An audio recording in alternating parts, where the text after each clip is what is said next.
Hi guys, I'm Gabby. Welcome to my channel if this is your first time here, and if you're returning, thank you so much and welcome back. Go ahead and click the like button and the subscribe button while you're at it if you haven't already done so. Doing so allows YouTube to share my videos with others like you who may find it helpful. So you're applying for an immigrant visa for your loved one and you don't meet the income requirement, so you need to find a joint sponsor. Surprisingly, this is where a lot of people make the big mistake of choosing the wrong person. Nope, you shouldn't just choose anybody. In this video, we'll be discussing things that you should consider to make sure that you choose the right joint sponsor for you. So the affidavit of support form is a requirement when you're seeking a green card through the immigrant visa process or the adjustment of status process.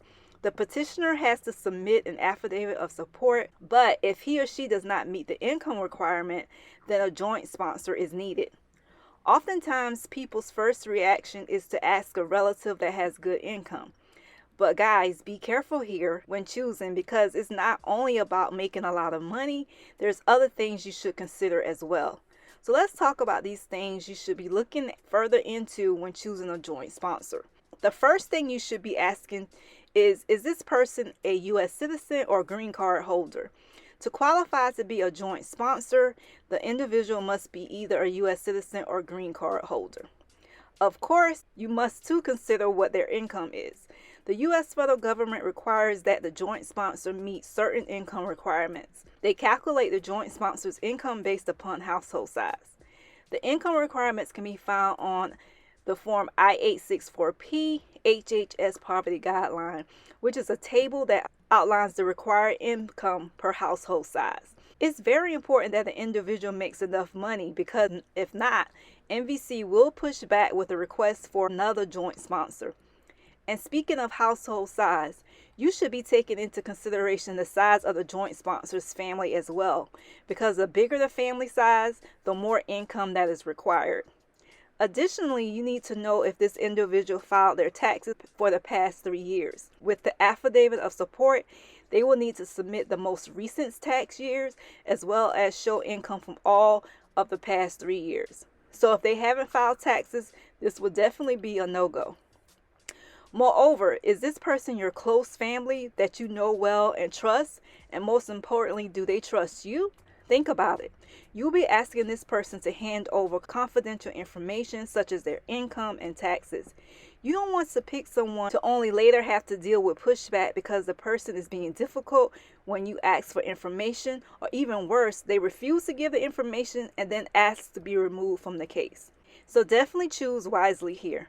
And keep in mind, you will be asked what their relationship is to you, so obviously it does matter in some way, shape, or form. Again, although it is not a requirement that a joint sponsor be related to the petitioner or to the intended immigrant, it may be in your best interest to secure a joint sponsor who is a family relative that you can trust. Also, you may want to consider, where does the joint sponsor live? Does he reside in the same state as you, or does he or she live in another state that's many, many miles away? Although this is not mandatory that you both reside in the same state, it is something that you still may want to consider. Where the joint sponsor lives, the government may take this into consideration as well. A family member that lives in your same state, although it's not mandatory, will possibly be considered a closer relationship. Again, not a requirement, but something you should consider. You may want to consider other things that may affect your joint sponsor meeting the income requirements. Things like, are they sponsoring anyone else, or have they sponsored anyone in the past? If they are sponsoring someone, that person may affect the household size, requiring that they make higher income.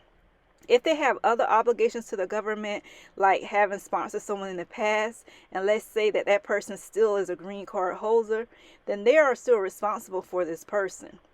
To become a joint sponsor, an individual's income that will be considered would be wages, salaries, alimony payments, and retirement benefits, just to name a few.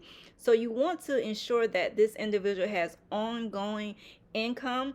And one of the questions you might ask is, has this individual been recently unemployed? They will have to provide documents as proof of their income, so any discrepancies in income or assets could disqualify them for their role as a joint sponsor. So you need to make sure that you can confirm ongoing income.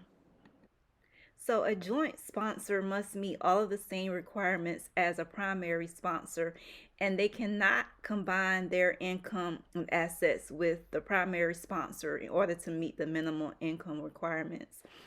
So just to recap, the requirements for a joint sponsor would be to be a U.S. citizen or a green card holder. They must be at least 18 years of age, and they must reside in the United States, but they cannot be but they cannot live in the household with the primary sponsor.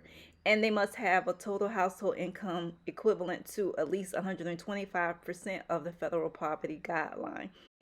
Although, as we discussed in this video, that we do want to seek a joint sponsor that makes high income, that making that high income is not the end factor, that we do have to consider things like household size and taxes whenever we're thinking about this joint sponsor, because that will affect if they're able to qualify as a joint sponsor or not. And just as important as the income, you want to make sure that this joint sponsor fully understands what he or she is committing to, because you don't want to start the process only to have them back out in the end, because this will hold up your case. So please take this seriously and vet the person that you are asking to step in as a joint sponsor, because you are basically asking this person to be equally responsible as you in providing financial support for this immigrant. Remember, by signing the affidavit of support, you are agreeing to enter into a legal binding contract with the U.S. government. That will include you as the primary sponsor as well as the joint sponsor. All right, guys, this about wraps up my video of the things I wanted to share with you about what you should be considering when you're trying to choose the right joint sponsor. So I hope you found this information helpful. Please don't forget to like the video, to share the video with those who you think may find it useful, and of course, subscribe to the channel if you haven't already done so. Go ahead and click that red subscribe button below. I love to have you be a part of the family.